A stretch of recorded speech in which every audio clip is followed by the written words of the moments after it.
ಹರೇ ಕೃಷ್ಣ. ಶಿವಾನಂದ ಲಹರಿಯ 12ನೇ ಚರಣ.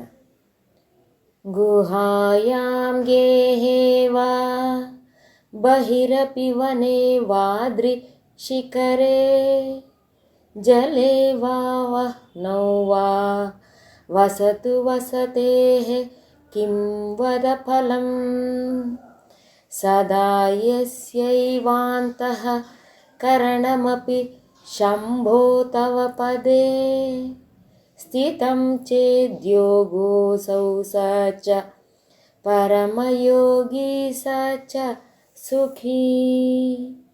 ಇದರ ಭಾವಾರ್ಥ, ಶಂಕರಾಚಾರ್ಯರು ಹೇಳ್ತಾರೆ, ಹೇ ಶಂಭು, ಒಬ್ಬ ವ್ಯಕ್ತಿ, ಒಬ್ಬ ಮನುಷ್ಯ ವಾಸ ಮಾಡಲಿಕ್ಕೆ ಒಂದು ಸೂರು ಬೇಕು.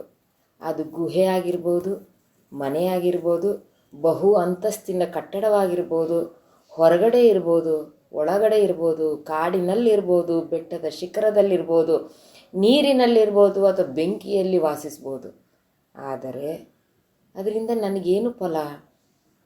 ಏಕೆಂದರೆ ಅವನ ಅಂತಃಕರಣದಲ್ಲಿ ಸದಾ ನಿನ್ನ ಪಾದ ಪದ್ಮಗಳನ್ನು ನಮ್ಮ ಹೃದಯದಲ್ಲಿ ನೆಲೆಸಿ ಶಾಶ್ವತವಾಗಿ ಇರಿಸ್ಕೊಂಡ್ಬಿಟ್ಟಿರ್ತೀವಲ್ಲ, ಅದೇ ನಮ್ಮ ಯೋಗ.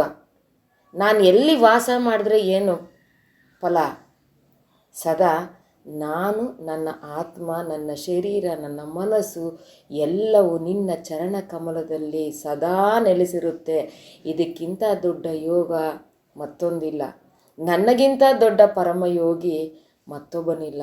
ಇದೇ ತಾನೇ ಸುಖ ಅಂತ ಕೇಳ್ತಿದ್ದಾನೆ. ಹರೇ ಕೃಷ್ಣ.